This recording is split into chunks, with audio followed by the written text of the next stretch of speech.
We are back with draft season after a few months of a hiatus after the 2022 NFL draft. We are back. I am John Schmeelk.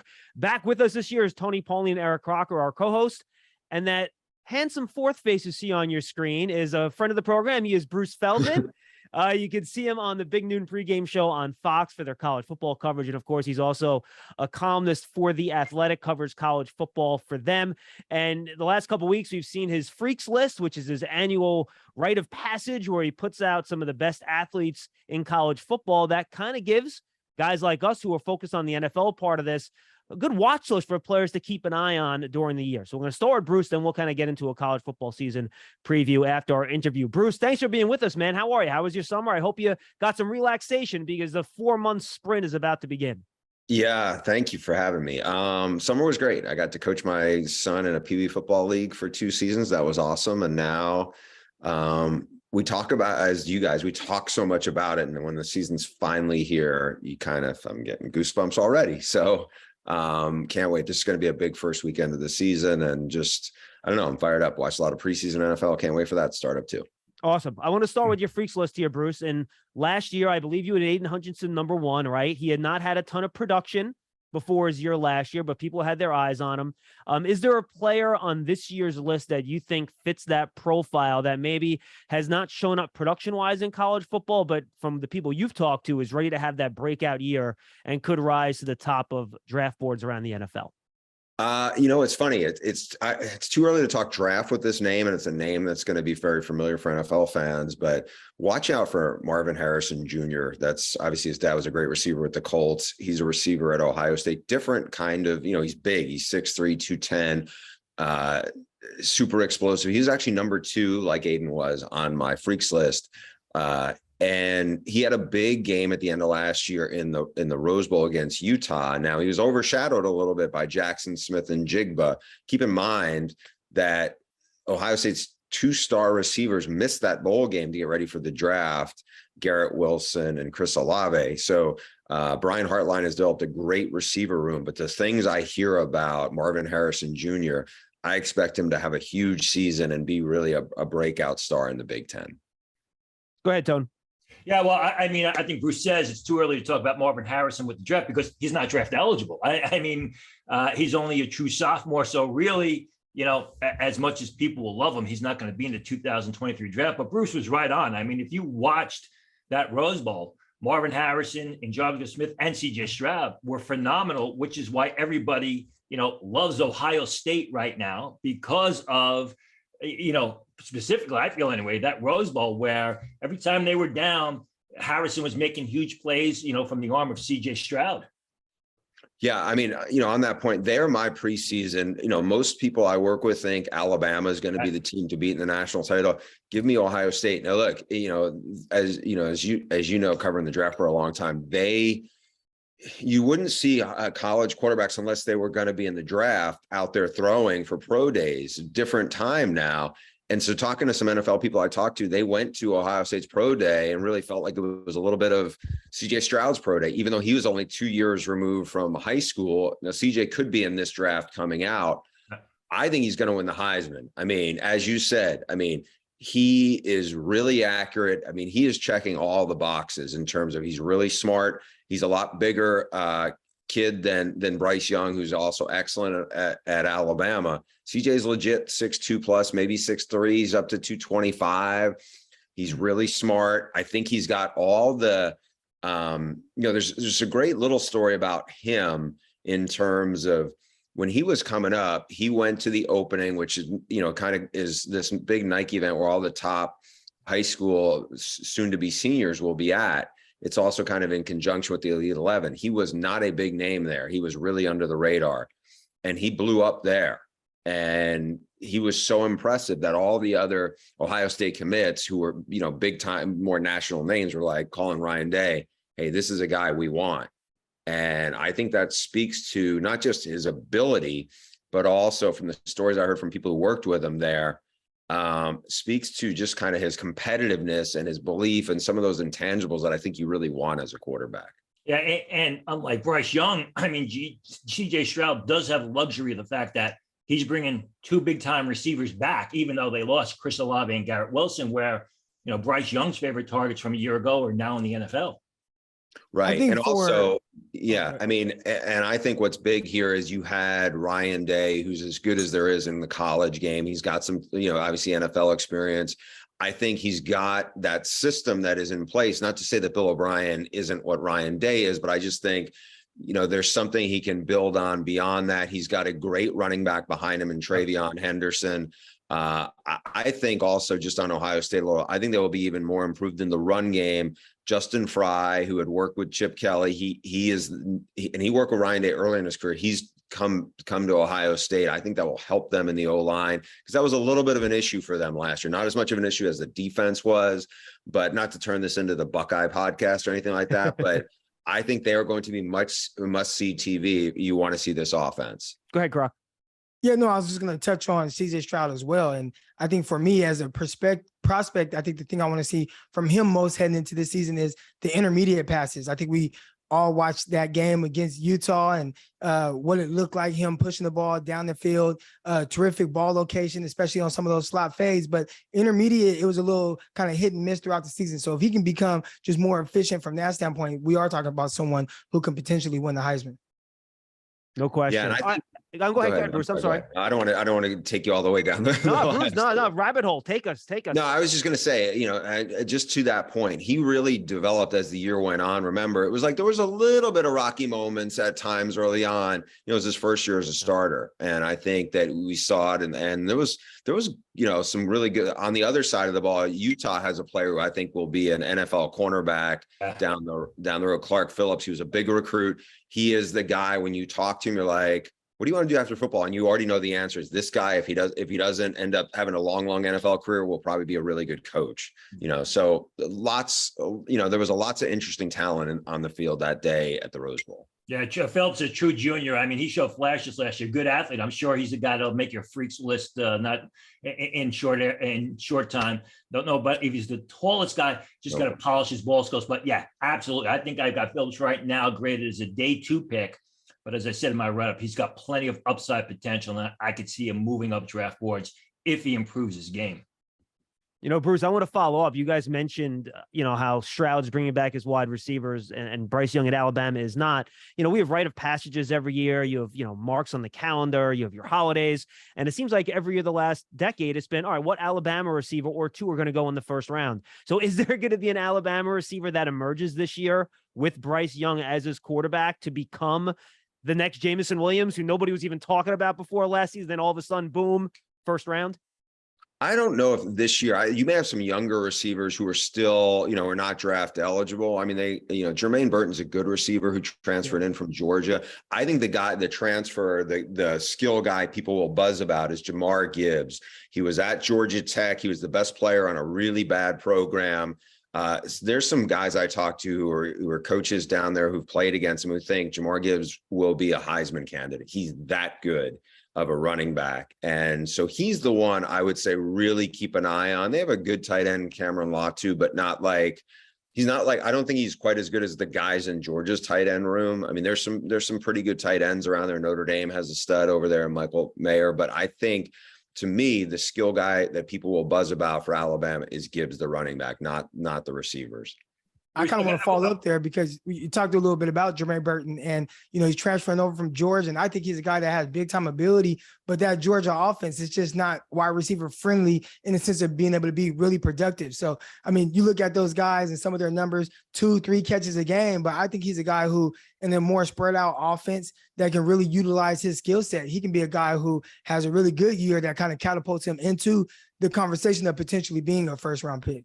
Yeah, I think one of the things that when Monken got there as the offense coordinator, obviously he had done a really good job as a head coach at Southern Miss, then went in the NFL. I think they were mindful of, hey, this is people are using this against us in recruiting, that they you want to play defense, this is a place to go. You want to be a running back, this is a place to go in terms of having it open up.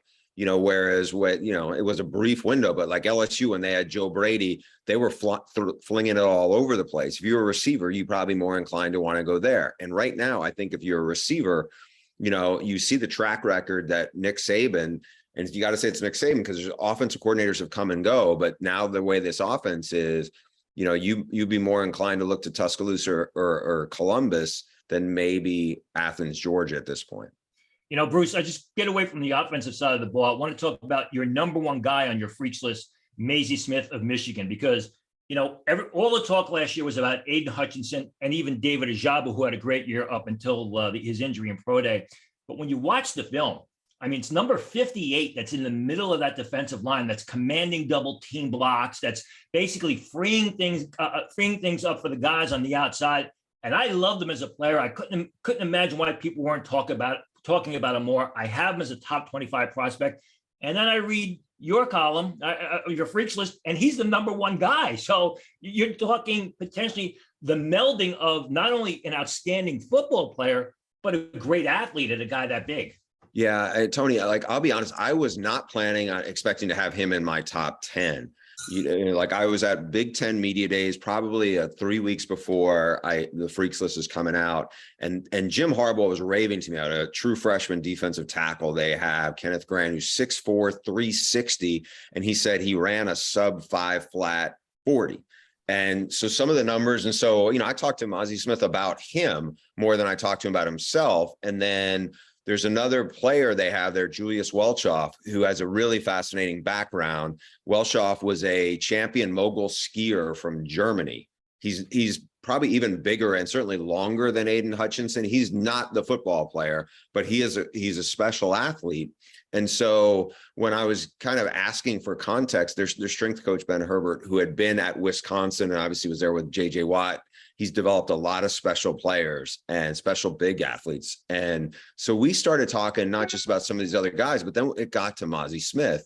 And some of the stuff he does, that he was explaining to me, this reactive plyo staircase they do. It's not like the stairs in your house or in the office.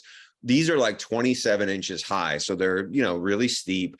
And he's explaining, he goes, I'm going to send you the video. So you see this guy who's almost 340 pounds, and he looks like an enormous jackrabbit springing up these 7 stairs. And it's insane to see how he can move, especially they sent me other videos of smaller athletes. And we're talking about, you know, these are not just regular people. These are elite athletes, how quickly they go. And then he goes, we have this combo twist machine that he is so strong that we actually had to call the manufacturer and say, we got to have you build an extension to this because we need 200 more pounds to accommodate him. They couldn't do it. So they had to find somebody else to basically specially make it. And so if you haven't seen the Freaks list, I would encourage people to go to it because there's video. And when you see the video of what he's doing on this, watch it and then watch it back to see the expressions on his teammates' face as they see this giant man just slinging weight around. It's crazy to see. So I love that he was already on your radar. They think he is going to be that much better this year because he's even in better shape and he's just continued to build off of what was already kind of in the pot working. I mean, you said that he ran a 6.95 3-cone. Most defensive backs go to the Indianapolis Combine hoping to get under 7 seconds. And here's Maisie Smith at 325 pounds, reportedly, 337, Tony. 337. 337. Running a 6'3", 337. I apologize. Running a time that defensive backs hope to do at the Combine. I mean, that's amazing. And again, when you watch the film, he's not an athlete on the football field. He is a darn good football player who happens to be an outstanding athlete. Yeah, it's crazy to see somebody that big because, I mean, as you guys know, I mean, it's one thing to be 290. It's another thing to be almost 340 and doing what he's doing, right? And so, like I said, I had no intentions or expectations of him being in the top 10 until not only the strength coach was really walking me through everything they do with him, but also then sending me the video to back it up, right? And so it's just crazy, to see what he's going to be able to do this season as well. Okay, I want to ask you, Tony, Bruce, about 2 guys that are in your top 15 that are smaller school guys and are local in the New York, New Jersey area. Andre Carter, the edge player out of Army. I don't know, I'm asking, you're going to have to help you with the last name. Andre Iosivas from Princeton? Yoshevich. Thank you, from Princeton.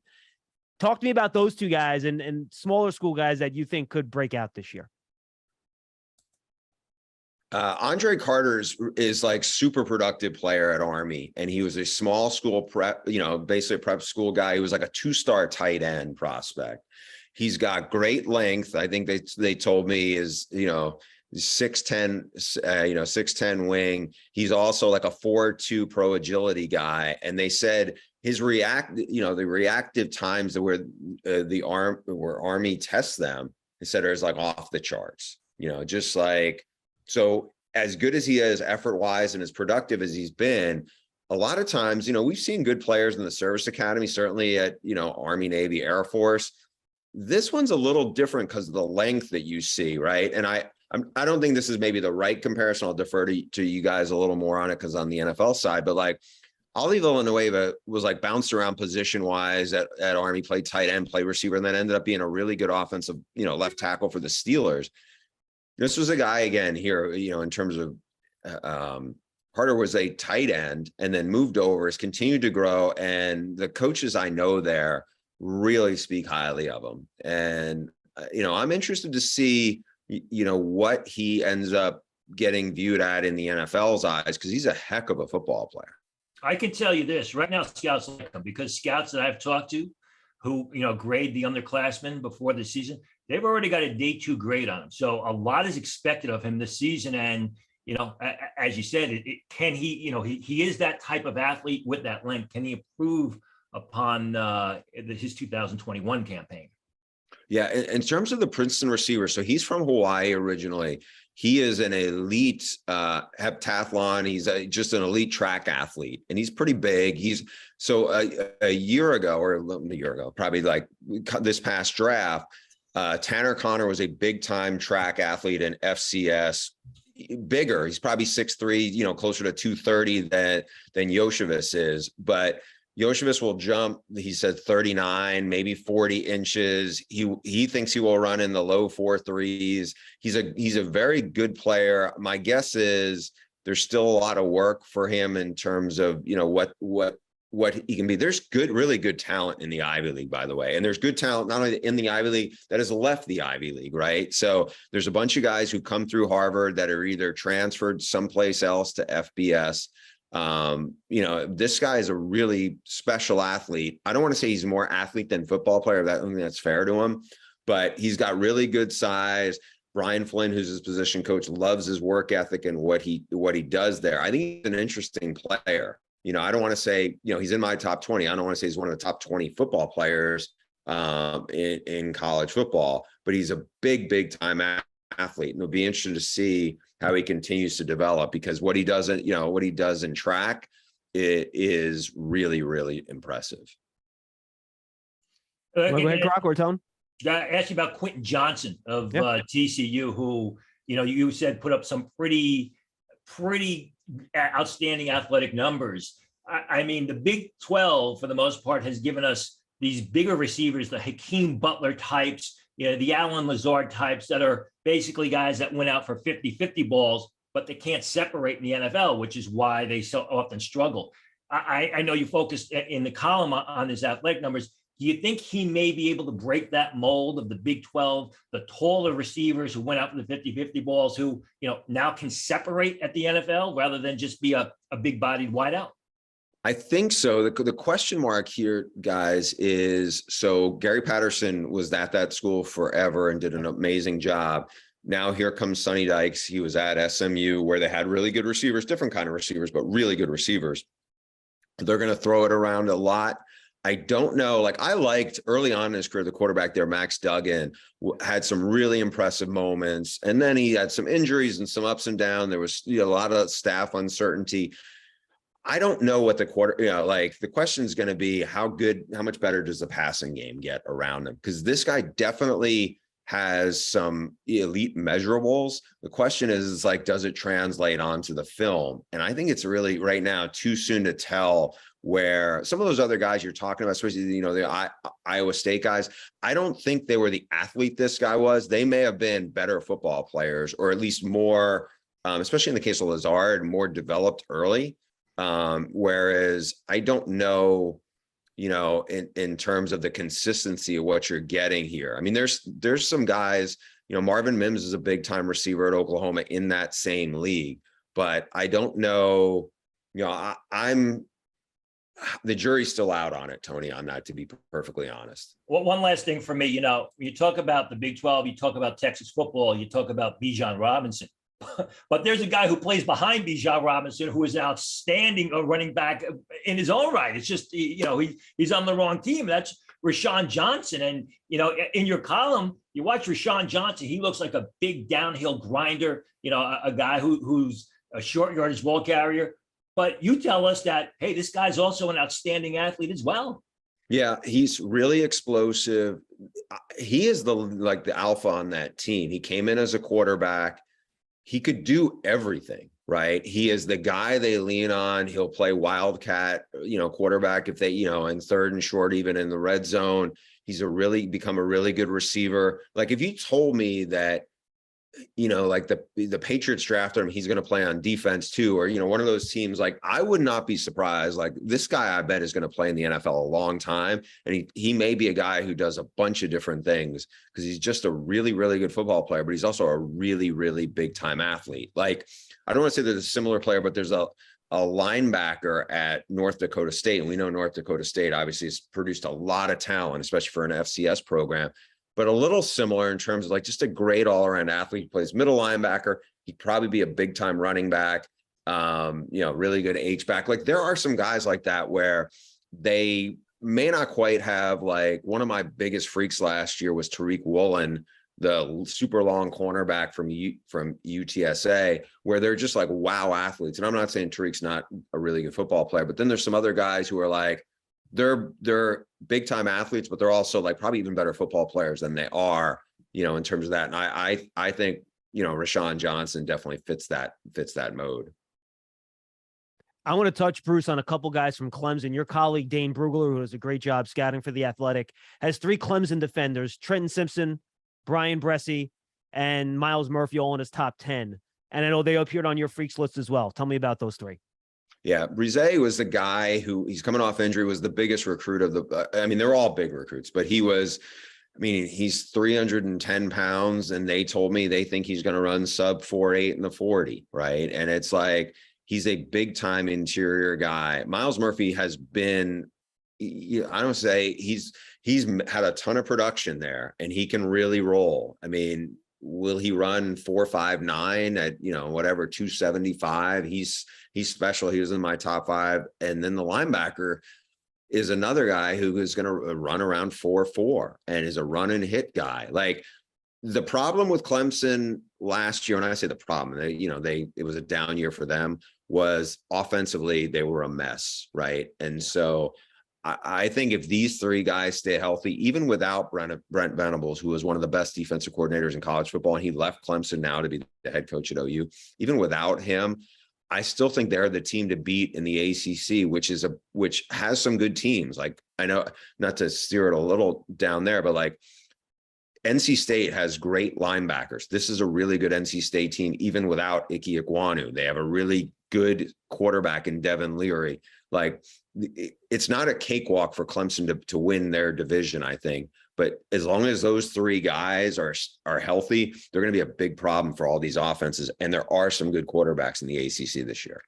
Hey, Bruce, I do have one more question. All right. And I know you have Ringo pretty high. A lot of people like him out of Georgia, but there's a cornerback who I haven't heard of yet. And just talk to us a little bit about him. Christian Gonzalez, a cornerback out of Oregon. Looks like he has some big time potential. What are some of the things you've seen out of him that got it to where he made your list? Yeah, Eric, he is an elite track athlete. For some background, I don't know if you guys, have watch Hard Knocks, but like even they re-aired this clip, David Blau, the backup quarterback with the Lions. This is his brother-in-law. His sister is a Olympian I think she ran for Columbia. She's a sprinter. This guy has got good size. He's 6'2", 200 plus. He was a really good cornerback for Colorado. He ended up transferring out, and right now, I think measurables wise, he's going to test extremely well. Now we'll see how he does with Oregon, because he's on a defense that new coaching staff there, but there's a lot of freaky athletes on this Oregon team. And so how well they hold up at, you know, in the secondary will be interesting, because the secondary's changed a bunch, right? But I think he's one there's still some things that need to be cleaned up a little bit with him in terms of just technique wise, but everything he has in terms of length and explosiveness. I mean, Ringo's crazy explosive for being that size. I mean, there's a little Patrick Peterson into him, into being that big. But I think with this kid, I mean, you're talking about a really good size cornerback who has big time recovery speed. Bruce, I got two quickies for you really quick. I just realized you mentioned Kaylee Ringo. We haven't mentioned the Georgia defensive player or an Alabama defensive player yet. I'm like, whoa, what's going on here? These are the predominant defensive teams in the country. Who are some of the guys from that side of the ball on those two teams that really stand out to you? Got to start with Will Anderson. He's the best college football player in the country. His production is insane. He's just a great football player. He's violently strong against the run. I mean, he may be the best player Nick Saban has coached in Tuscaloosa. I mean, wow. Yeah, that's a wow statement. I think Nick Saban would have a hard time saying there's somebody better. I know he doesn't, you know, it's like he is that good. He is that good. You know, on the other side, in terms of Georgia, Jalen Carter there were people I talked to going to the national title game about the Georgia defense. We know how many draft picks, how many big time guys were there. They thought he was the most talented player of the group. He couldn't come out from the same area that produced Warren Sapp. He is of Florida. He is super strong and powerful. He's you know, he's probably pretty much everything I think people want there. He's special. You know, it's like those two guys, if you told me either one was the first pick in the draft, and I think this is a good quarterback batch coming up, way better than, you know, what we just saw. But they are, like I said, if you're talking about a guy as the best player Nick Saban's had at Alabama, I don't think you really even need to say anymore. No, you don't. Now, my final question is a more generic question about the athletic testing, Bruce, because I feel like, how tough is it becoming to maybe compare and get context on some of these timed events? Because I feel like, I don't want to use the phrase, but I'll use it. You're kind of gaming some of these times because you're training the technique in these events so much better now than you were a few years ago. The times are going to naturally elevate, even if maybe those don't show up on the field. Then you also have the GPS timing, but different systems maybe time in different ways. How comparable are those? So how are scouts and schools now using these different testing methods to really get a truly accurate profile of some of these guys' athleticism in the changing world of technology and scouting in college football? Well, I think, John, obviously, you know, they got to rely on what they see on the field. And that comes more than who's an elite tester. Because, I mean, I've had a bunch of track guys. I don't want to say they're track guys, but they're elite track athletes who, you know, are freaks, but maybe they're not as good at football players, right? Like I would use the example, like John Mechie's a really good football player from Alabama. And they're I would say way better, but they're much better athletes than him in terms of like freaky measurables, but they're not as good as, you know, at what they do on the field. And I think that's the part, like a lot of the stuff that happens where guys go to trainers for the combine and they go through this process and they learn how to, I don't want to say they have the answers to the test, but they basically do. And so you see guys who test incredibly well. I don't know if it's fair to say they game the system or not. It's just like some of this for me, like the stuff that got Mozzie Smith the number one on my list, those are tests and those are things that you're not doing at the combine. Like there's no reactive plyo staircase. There's no combo twist machine. Yeah. The 33-inch vertical jump for a guy who's almost 340 pounds. Yeah. That would wow people in Indy. There's definitely some of that, but it's one of these things where I think that's the beauty of the process or whatever, when they get to the evaluation. I mean, like there were NFL coaches I know who I think are great at what they do. And they were a little hesitant on Aiden Hutchinson because they didn't like his length, right? You know, it's like, yeah, he can have great shuttle times and everything, but there are certain, you know, like I'd go back to this, like I knew the old Tennessee staff years ago when Lane Kiffin was there, and they had a short defensive back come to their camp from New Orleans who did not run as fast as a kid from Florida, who was also a short defensive back. They didn't offer Tyrann Mathieu. Tyrann Mathieu went to LSU and had an amazing run there.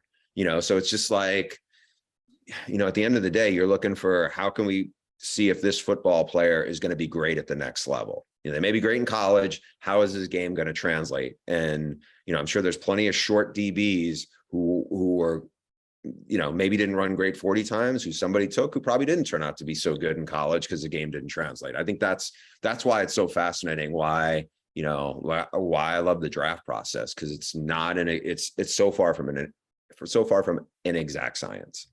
You're right about the combine and testing and things like that.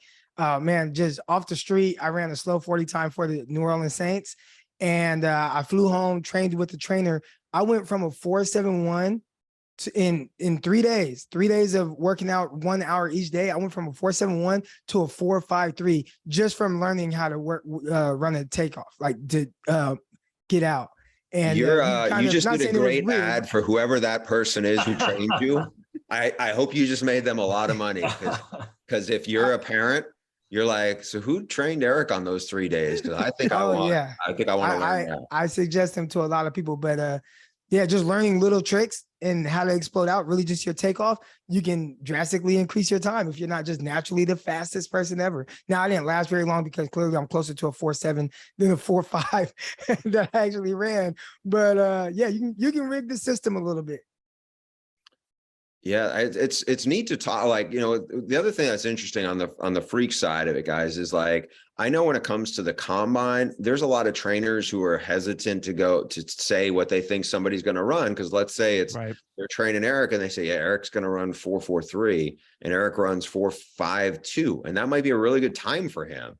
But the perception is going to be, yeah, he didn't run what we thought. Like I had the year NC State had all the D line, BJ Hill, and it had Jones, and I'm blanking on Bradley Chubb, and the fourth guy was the best tester of the bunch, and he ended up like popping his hamstring on his first run in Indy, and then he like missed his rookie year with the 49ers. But it's one of those deals where it's like the expectations were sky high for that kid.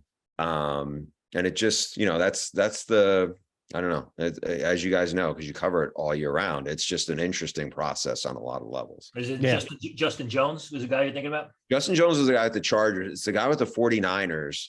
And Kentavious Street. That's it. Kentavious Street. Yeah.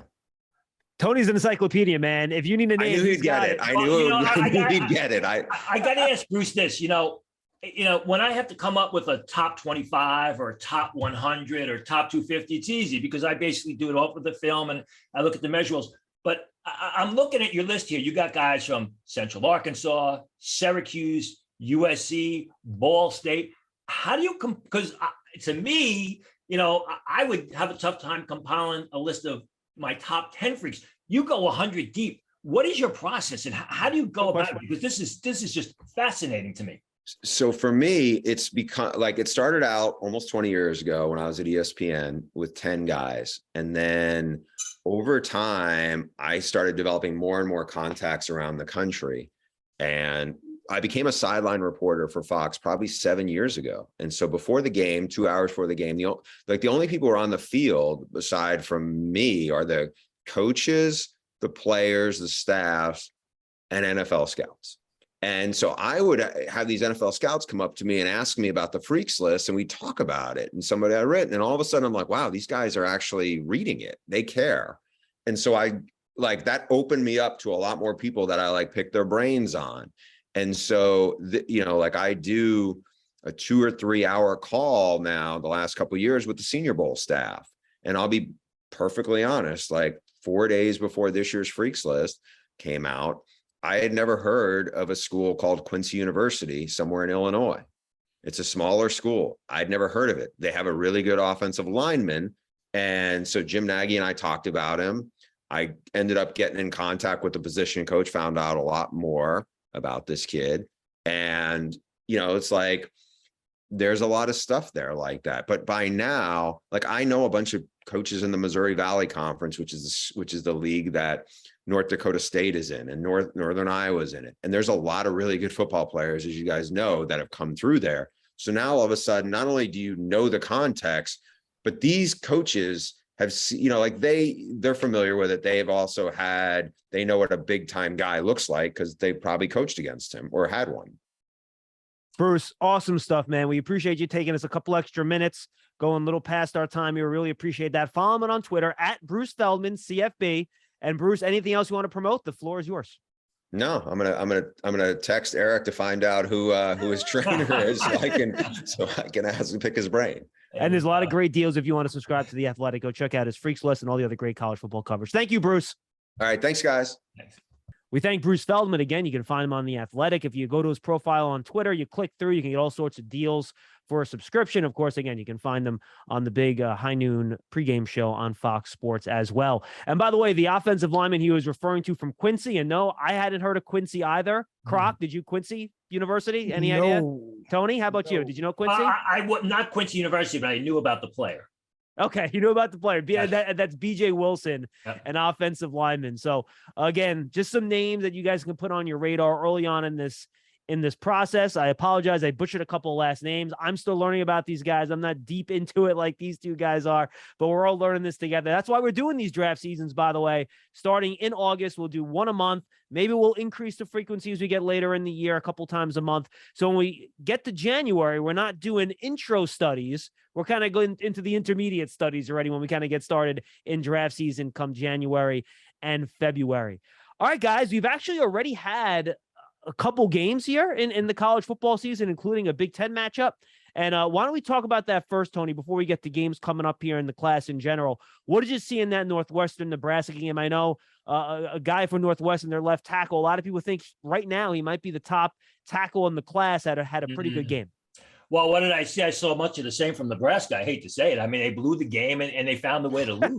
It's kind of sad because everyone thought going in that game, Nebraska would finally break that streak. As far as Skoronski is concerned, yeah, I don't know. I've got Skoronski as a guard on my board. I think he's going to go about 6'3.5". He's very athletic. He's a zone blocking guard. Played well, but as you saw, he's got to get a little bit stronger. He's probably under 300 pounds. He's got to improve that run blocking strength. He's got a good amount of upside. I left some room for improvement at his game. Played relatively well, but let's see what happens as he starts to really get into the meat of that, as Northwestern, I should say, starts to get into that meat of that Big Ten schedule. Let me ask you something, Tony, because he played for Texas last year, I think, right? And I didn't really know a ton about him. The quarterback for Nebraska, the transfer, Casey Thompson, I think his name is, right? Right. I thought I thought he threw the ball pretty well. Had a nice quick release, has a pretty good arm on him. And he made a special play on kind of a broken play where he ran and he completely turned his whole back to the defense and then flipped around and threw the ball down the field. That's probably something that drives coaches crazy, but just, for the fans watching, it was extremely entertaining. and as Chris was alluded to, I mean, he's mobile. I mean, he's an RPO type quarterback. I think that the concern for me is, Scott Frost's Achilles heel has always been the quarterback position. I mean, he hitched his wagon to Martinez the prior 3-4 years. It went nowhere. Everyone thought that Thompson would be a step up. Granted, it's only one game. Let's see where it goes from here. The guy's got a lot of ability. He's got a lot of physical skills. Can he improve? Can Nebraska help him improve? I think one guy that kind of stood out to me in that game was probably Anthony Grant. A guy who previously played in the junior college ranks, also started off his career at Florida State.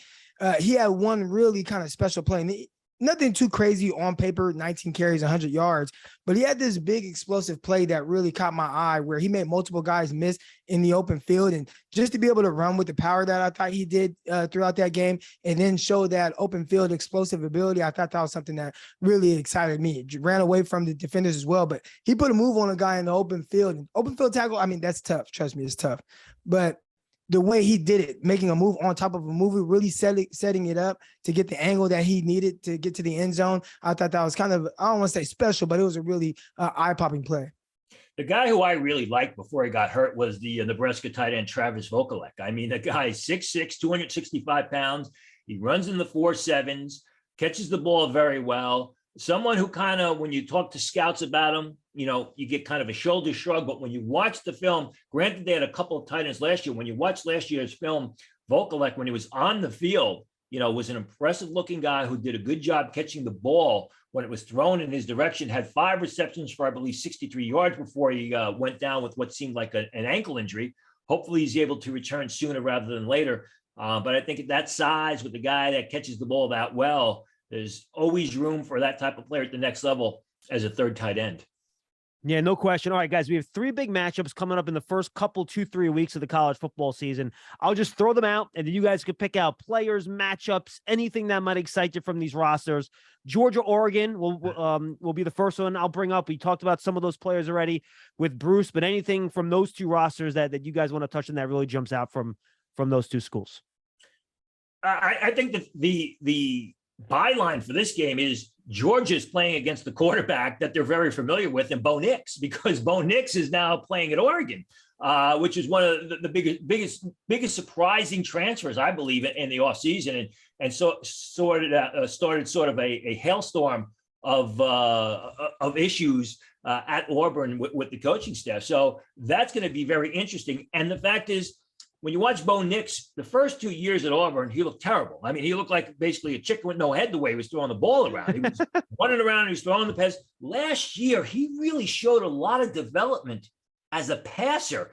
And he went from a guy who was drafted afterthought, probably shouldn't have even been the starting quarterback at Auburn. He was there because he was legacy. His father was a starting quarterback to, hey, you know what? This guy's a playmaker.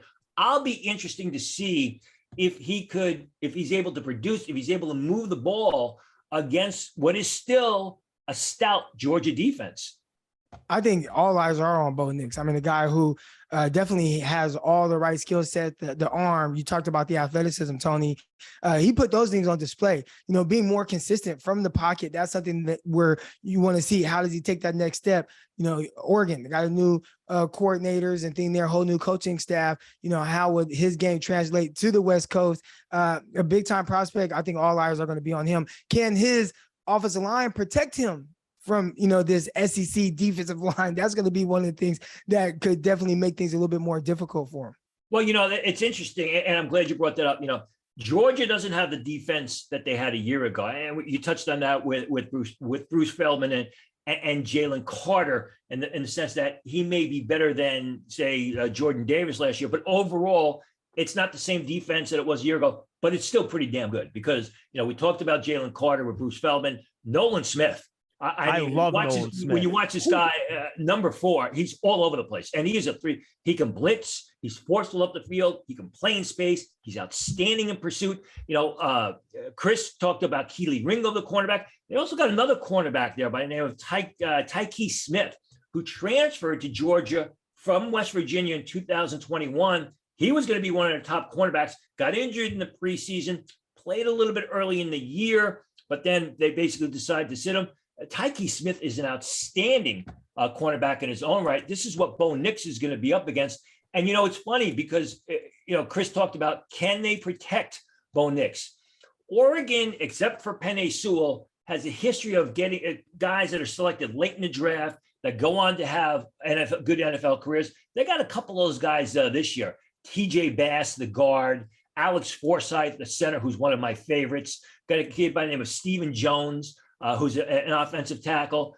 They're not great players. They're not Penei Sewell type players. They're not even close, but they get the job done. They're very efficient. They're smart. The Giants have had some success with that type of player in Shane Lemieux. That's the type of offensive lineman that these guys are. Get the most from their ability. Don't have mental mistakes. So it's going to be an interesting battle. I know Bruce mentioned the cornerback, Chris Gonzalez, who's transferred from Colorado, but one other guy on his Oregon defense. And we're talking about a lot of Oregon guys, so hopefully we'll see if they have a chance. But Noah Sewell, playing linebacker for Oregon, a guy who really plays downhill, plays with his hair on fire. I think when you sit and watch like the All-22, you can see the athleticism is not like top end, but he's definitely a guy who can kind of change the dynamics of a game. So I'm curious to see what kind of impact he has against Georgia. Smart as hell. I mean, one of those guys that knows what's going to happen before it actually happens. Noah Sewell, very efficient. takes good angles to the play. Yeah. Sometimes gets caught up in blocks a little bit, but he's always on the scene, both against the run and pass. They have a safety by the name of Tariq Bridges, who I was at the game last year against Ohio State, and this kid, he was in and out of the game, but I mean, he was a better athlete than Verone McKinley, who everybody loved, who ran the 4.65 and didn't get drafted. Bridges is a great combination of size, athleticism, and he's a good player. One of the guys, I didn't want to cut in when Bruce was saying this, he talked about DJ Johnson, or he didn't talk about, DJ Johnson is on his freaks list as one of his top 100 players. DJ Johnson is the kind of guy that fits that mold of more athlete than football player at this time. Let's see if he's able to start to transition that great athleticism into football ability and football production. Yeah, no question about it. All right, let's jump to the second big matchup in the first few weeks, Ohio State and Notre Dame. Where you talked about Ohio State's receivers, you talked about CJ Stroud, right? And in passing, Tony, we kind of talked about Michael Mayer a little bit, about being an outstanding tight end. I think Bruce mentioned him. I'm looking at your preseason top 25. He's in your top 10. Tell me about Mayer, the tight end out of Notre Dame. I mean, he's basically a power forward at the tight end position is what it is, he's not super fast, but he's fast enough to get 15, 20 yards down the field and create mismatches in the secondary. He gets up in a crowd and he comes away with the reception when three guys are draped on him. Not the greatest blocker, but it's not his forte. They don't ask him what to do. I think Mayer's one of those guys. He's not going to be a 4.45 guy, say like Evan Engram was. He's more a 4.6 guy, but he's just a very reliable tight end who's got great length, who looks incredibly imposing. I like to see him improve his blocking. I like to see Notre Dame prioritize his blocking, which they may do with the new coach. But he's their number one target because not only is the biggest target out there, but he's the most consistent target for Notre Dame. I think in that game, I mean, when it comes to Ohio State and really kind of the pass protection and whatnot, Paris Johnson, the guy who is listed as a tackle, he's played a lot of guard there for Ohio State. Is he going to transition to the offensive tackle position? How he's going to look out there, being able to play out in space? That's something I'm going to be keeping an eye on.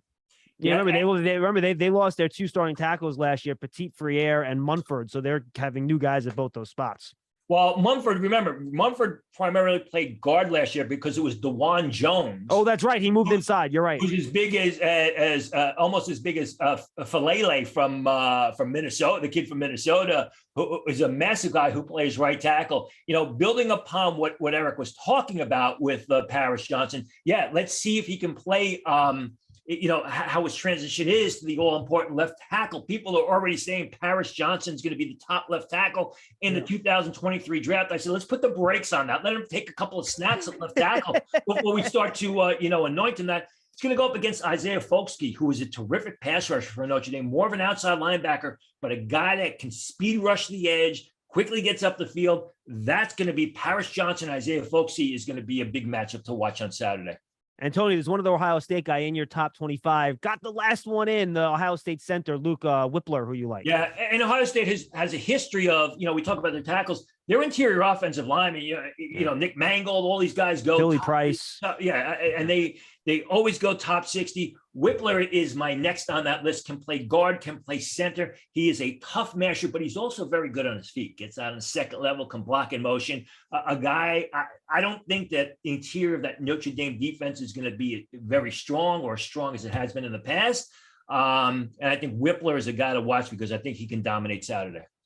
All right, let's go to Alabama, Texas here, guys. I know Texas is trying to put themselves in that SEC title conversation. The young Manning will be there next year. So talk to me about that matchup and anything that you're looking forward to watching there. Crocker, you look excited. Well, Texas, they have a lot of young players that aren't really draft eligible just yet. That I can't wait to watch and just see how they perform against Alabama. But Alabama, I mean, they're littered, obviously, with pro prospects. I think it's easy to say Will Anderson, but one of the guys that I'm really intrigued to see, Jamar Gibbs, running back to transfer from Georgia Tech. That's the guy I'm going to really be keeping an eye on. Between him, we talked a little bit earlier about Jermaine Burton, the receiver. I thought he just didn't have a whole lot of opportunities there with Georgia. What's that going to look like in the Alabama offense? And then probably there's one more guy, Jordan Battle, the safety. You don't see a whole lot of safety secondary guys stick around at Alabama. They all tend to leave leave a little early, but battle a guy who people were kind of expecting to come out last season, staying for another year. How good of a start is he going to get to this season? He's going to be one of the top safeties to come out. So those are definitely a few guys that I'll be tuned in for. Yeah, Texas, when you look at the roster and compare it to the rest of the Big 12 conference from an NFL prospect point of view, really has overtaken this season anyway, Oklahoma, having the best prospects or the most top 10 prospects in the conference. Spit it out there, Tony. But Texas is a lot like Nebraska. They shoot themselves, we talked about Nebraska against Northwestern. They shoot themselves in the foot, or at least they have the past couple of years against Oklahoma. I mean, they got a real good tackle by the name of Christian Jones, who was a solid left tackle for him the past 2 years.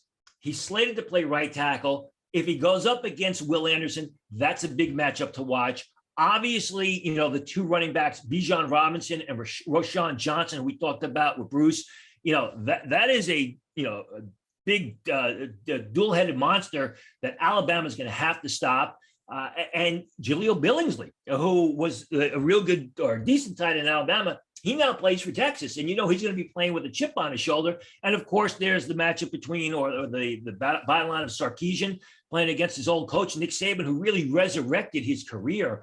I think, but with this game, the question is, Alabama is definitely the most talented, but can Texas get out of their own way? Yeah, it's funny. Dan Jeremiah said that he thinks, watching this Alabama defense, he thinks they might be more talented than the Georgia defense last year, which is saying something given what that Georgia defense looked like last year. So we'll have to wait and see exactly how good they end up being. A couple of items. Real quick, John, you mentioned Arch Manning, but there's Quinn Ewers there, and he's there right now. So that's the guy kind of. We'll see if he can hold on to that spot, not just this year, but next season as well. He's throwing to Xavier Worthy. I'm super excited to watch Xavier Worthy. I've watched a little bit of him when he was in high school, and then now his transition to college football. He's just been tremendous. And I'd say 2024 class is probably one of the top receivers to come out of there. So they got some good young talent, but will it be enough? Because Alabama is loaded. Well, the thing is with the Alabama defense, I think they are incredibly talented in their back seven. Will Anderson is a back seven defensive player. Henry Totoa, who's a terrific linebacker. Brian Branch, the safety. Chris mentioned Jordan Battle. They've got another safety there by the name of DeMarco Helms. That front defensive line, putting Will Anderson aside if you can, the interior is not what it's been in the past. That's maybe an area where Texas can potentially exploit it. Interesting. All right. Good to know. We talked about Bryce Young and CJ Stroud a little bit. We can touch on them again. Then I want to just kind of get an overview on what you guys think the rest of that quarterback class kind of looks like. I went back and I watched a lot of both Young and Stroud just to kind of get ready for the season. I know we're going to be talking about these quarterbacks a lot. I also watched the Kentucky kid Levis.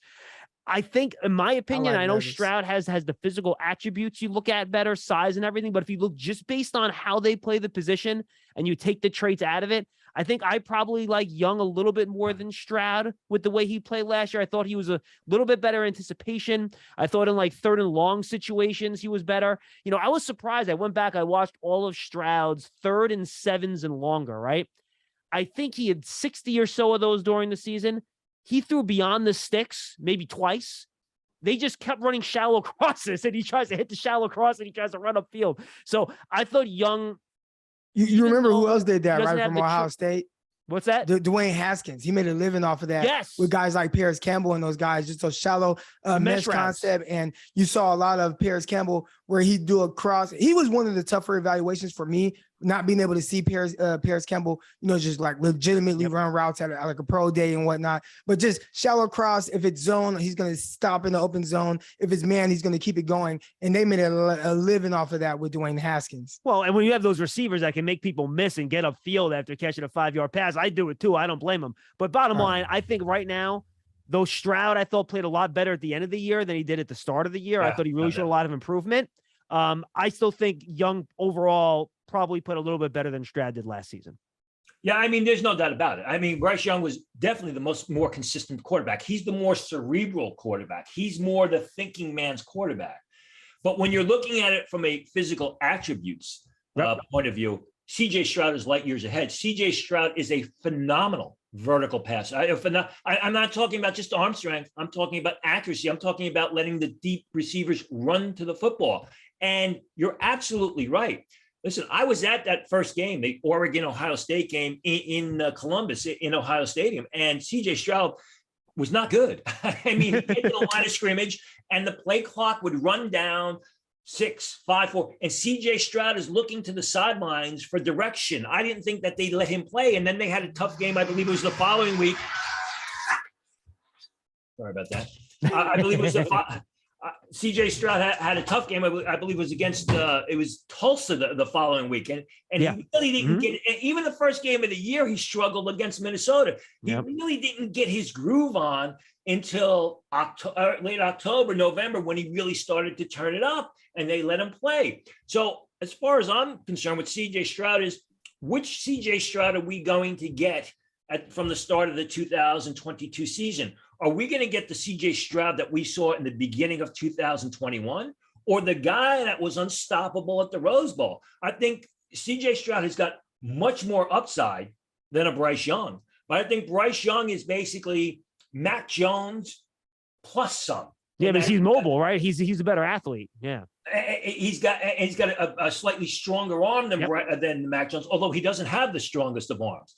So I think the quarterback battle for the 2023 draft will almost solely be dictated on what C.J. Stroud shows throughout the 2023 season. If he shows improvement, if he shows, as Chris was talking about earlier, the ability to throw those, become a better intermediate passer and really round out his game, and he's not consistently looking at the sideline for direction as he was early in the year, as the play clock wound down, and C.J. Stroud's going to be the first pick of the draft. Listen, like I said, I was at that Oregon-Ohio State game. Chris Olave was getting frustrated. He was throwing his arms in the air because he was wide open. Chris Olave could have had 4 touchdowns that day, but C.J. Stroud never looked his way. So you got to see that with C.J. Stroud. Is he locking on to one receiver, or is he going through his progressions? That's what scouts are going to want to know, and that's what's going to dictate who the first quarterback selected in the 2023 draft is. Or as far as I'm concerned, as we sit here today, the end of August 2022, let's not forget, a year ago, everyone thought Spencer Rattler was going to be the first quarterback selected. And somehow was potentially a top 10 pick. Exactly. Right. So things will change. And to kind of touch a little bit more on the quarterback position, I think Will Levis, he's a guy, I really like him. The style of offense that they play at Kentucky, I think his biggest downfall is just who is he really throwing the ball to in comparison to some of these other guys. We talked about Marvin Harrison, and we talked about Jackson Smith and Jigma that C.J. Stroud's throwing to. But we can't name a receiver over there at Kentucky right now. He lost Wan'Dale Robinson, who got drafted by the Giants. Yeah. Yeah, well, that's what I'm saying. He lost Wan'Dale Robinson. So they got the new offensive coordinator going there to really help. That's Rich Scangarillo to kind of help transition or keep that same kind of offense together that they played with last season. He plays under center, can turn his back to a defense. He has a big enough arm. He has the mobility and things like that. How well will he play? I'm curious to that. But there's one other guy that I really want to talk about. Yeah, go ahead. We got Jake Hayner out of Fresno State. Yeah.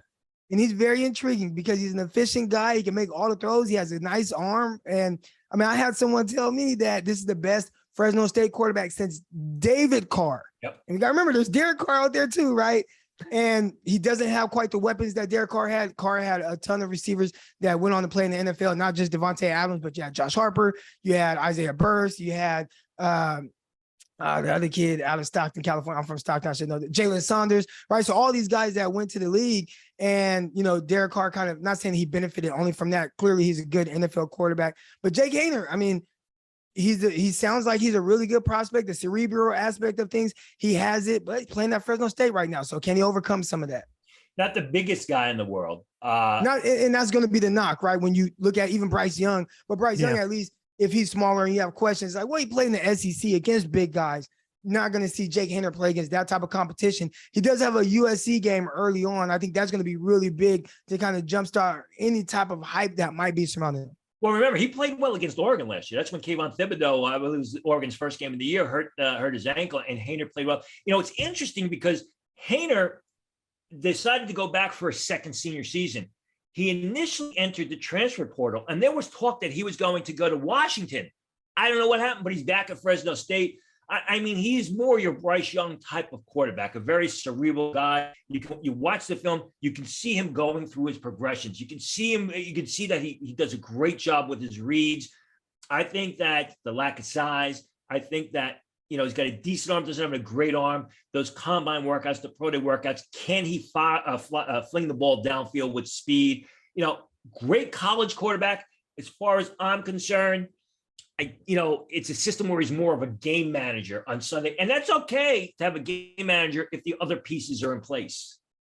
All right, a couple other items I want to get to, boys, before we say goodbye here. Tony, I know you've done a deeper dive on the class than Eric and I have so far. We're still, we're working on NFL stuff. We're working on a bunch of other stuff too. What do you think the strength is of this draft class? Where is it going to be strongest? And where do you think maybe you might, if you need someone at this spot, this might not be the draft to get it? Well, obviously we're in the early going, but right now everyone's going to be talking about CJ Stroud and Bryce Young. But as far as my board's concerned, it looks like it's going to be another real good defensive draft. I mean, you got Will Anderson at the top. You got the two Clemson kids who I absolutely love, Miles Murphy and Brian Brise. I have Smith and Jabba rated higher than Bryce Young or CJ Stroud. And then you have the two quarterbacks. So I think there's the potential there to get a real good defensive front player, defensive front seven player in the 2023 draft. I'm not too high right now on the cornerbacks. We'll see what happens. Maybe somebody develops a la the way Ahmad Gardner did last year. But when I look at my board, I like DJ Turner. I like Keely Ringo. And it kind of falls off after that. I think the offensive tackle class also leaves a lot to be desired. Yeah, I was looking at it. You only have one in your top 25, Tony. He's always down. He's, I think he's a cat at Stanford, right? Miles Hinton, who's an underclassman right tackle at Stanford, who's right now is, I believe, not like number 21 or number 22. But again, I mean, this is early. I'm very conservative with my grades in the early going because I want to see improvement from these guys. I want to see development, see how they play during the season, see what their actual athletic numbers are, what their computer numbers are. So I tend to be more conservative. But yeah, I mean, there aren't many offensive tackles that have blown me away or I feel are guys that are going to be first-round picks in 2023. Croc, you can chime in on strength or weakness of the class, or just if you just want to take anything from this college football season that you're excited to look, that you just like are pumped up about that we haven't mentioned that you want to bring up, the floor is yours. I think the conversation typically starts surrounding the quarterbacks, and he talked about having, two guys right now in his top 25, and we'll see if anybody else kind of makes that jump. But there's a big quarterback over at Florida right now. They're just these guys that you want to see, what do they end up developing into? Because I believe that some teams passed on quarterbacks last year because oh man, the 2023 class, that's the class. If you want a quarterback, 2023 is the class to get your quarterback. But right now, two guys in Tony's top 25, maybe it's not as strong of a quarterback class, but can somebody kind of jump up? That's something curious to watch. We've seen it, by the way, right? Joe Burrow and Kenny Pickett, exactly. Guys that were not highly regarded heading into their final year, and boom, the first pick's off the board. Right, and no one was talking about Kenny Pickett being a first-round pick last year. It was all, Spencer Rattler and Sam Howell. I mean, keep an eye on Tyler Van Dyke of Miami. I have him graded much lower than other people because I look at the inconsistencies in his game. There were some games where he was right on, but there were a lot of times where he's overthrowing receivers or he's making receivers adjust backwards. I mean, that's a guy that could make a big move up draft boards.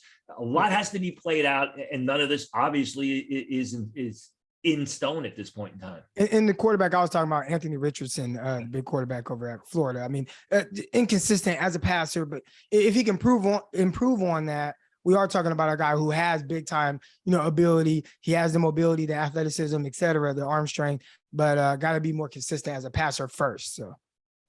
All right, and final thing I'll bring up here, guys. I'm not going to go through all the players, obviously, because there's 200, 300 players. But the Senior Bowl put out their watch list for the 2022 season, which is always a good thing. You want to take a look at some of the seniors and guys that might be graduating to track. They broke it down in terms of conference. 100 of the players are from the SEC, not a surprise. 77 from the Big Ten. I was surprised to see the ACC right behind at 72. That conference has been down lately compared to some of the others. Pac-12 at 51, Big 12 at 48. The AAC with 32 in terms of the non-Power 5 schools have the most. Notre Dame with 3 players in that list. And then schools with 8 or more players, these should not be surprises. Alabama 12, LSU 8, Kentucky and NC State two teams we've talked about today with 10. Bruce mentioned NC State could have a very good year in that ACC. Ole Miss with 9, Oklahoma with 8, Ohio State with 9, Michigan 9, Florida State 9, so on and so forth. So always good to keep an eye on what Jim Nagy's doing at the Senior Bowl with some of those upperclassmen. Well, see, what's surprising is, of all, unless I missed it, of all the team breakdowns, I didn't hear Clemson there. And Clemson, let me see. I got Clemson. You know what? I do not see Clemson on the team. Is my guess that they have a lot of underclassmen. Underclassmen, right? They always leave early, right? But that's why the ACC is the ACC. What, number one? I think it's got 16 teams in the conference. you got all those teams in there. You're gonna have more players. Good point. And they've had a lot of players select and draft. Virginia Tech, although they're not where they were, in previous years. North Carolina's always had a lot of guys select. Sam Howell at the Senior Bowl last year. The North Carolina State is going to be an interesting story. Bruce you talked about earlier, or we touched on him. Devin Leary, sort of a Jake Hafner type guy, very cerebral sort of quarterback, not a big guy, but protects the football and makes good choices. They have a linebacker out there by the name of Peyton Wilson.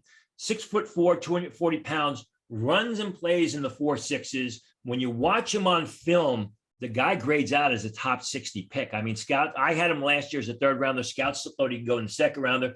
The problem with Wilson is he's had a lot of issues with the shoulder. Missed half of last season with the shoulder injury. Had a problem with the shoulder earlier on.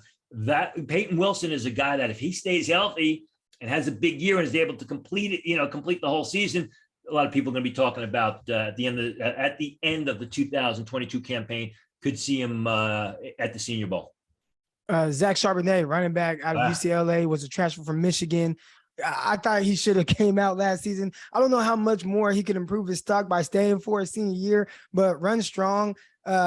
We'll see if he has to kind of be that 1A, 1B running back at UCLA this season. But, heading into his senior year, I think he's someone that can definitely potentially improve his stock. So that's one guy. We already talked about Jordan Battle, safety out of Alabama. You got Joe Fucha, the transfer from Arkansas to Alabama, LSU, safety. So he's kind of a tweener, a guy who has coverage ability, could play in the slot, but he's listed as a safety.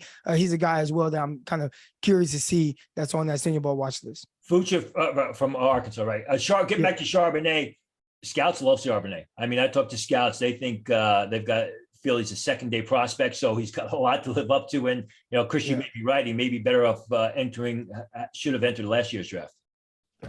All right, guys, that was awesome. I wanted to ask Bruce about this, but we ran out of time. He was very generous with his time, but we ran out of it. How do you think realignment's going to impact this whole thing moving forward? Tony, look how frustrated Tony looks at just me bringing it up. And do you think we're going to have any other movement? Are other teams going to bail? Is Oregon and Washington going to get out of the pack? 10 or 12, whatever the hell they call now. Tony, your thoughts? First of all, as a college football traditionalist and someone who grew up watching Ohio State and USC play in the Rose Bowl, I don't like this realignment. And the fact is it's done for the TV contracts. I get, if you ever go to a USC game, you ever go to UCLA game, especially UCLA, I mean, usually the stadium is half full. And I guess what they figure is USC and UCLA see dollar signs for those TV contracts. And I guess the Big Ten thinks, people are going to get up in LA County at 9:00 on a Saturday morning to watch USC play Northwestern. I don't know. I really don't like it. But I didn't realize USC and UCLA have trouble selling tickets.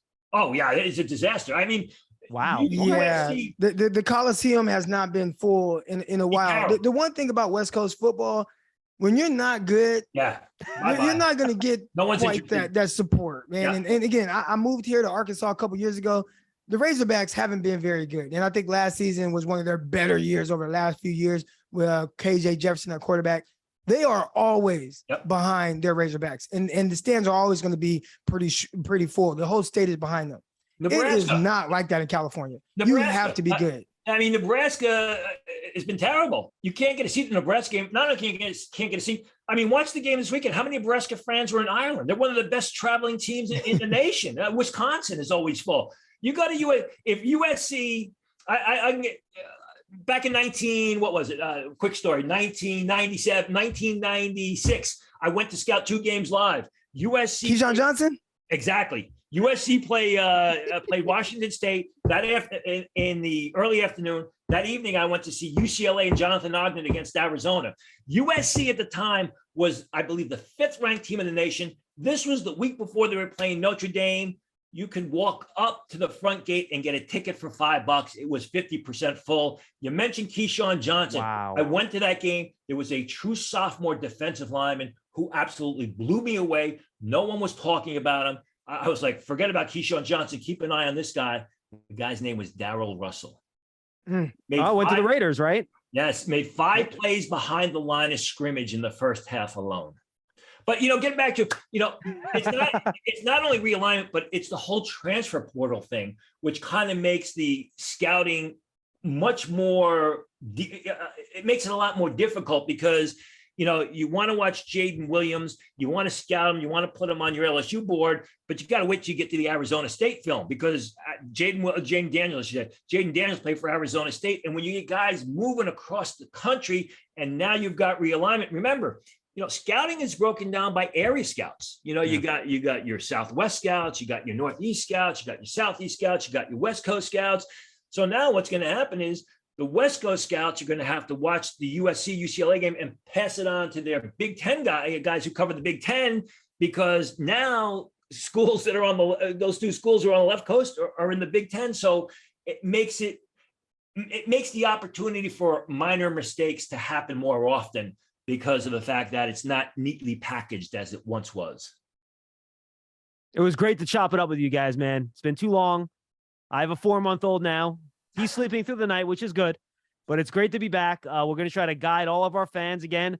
This is technically, you see from behind me, the New York Giants podcast, but this is for all NFL fans. I think we mentioned the Giants, and Tony did once during the entire podcast about Shane Lemieux, and that was pretty much it. So if you're an NFL fan, come check us out. We'll talk draft over the next few months. Again, we'll be once a month the first few months, and then we'll see where we go as things begin to pick up with the college football season. It's a lot of fun, guys. It was good to see you. Absolutely. Fun to be back. Now I got some work to do, man. Dive into a lot of more of these prospects. I'm ready for it. Yeah, me too, man. For Eric Crocker, for Tony Pauline, I'm John Schmeelk. Once again, it's draft season.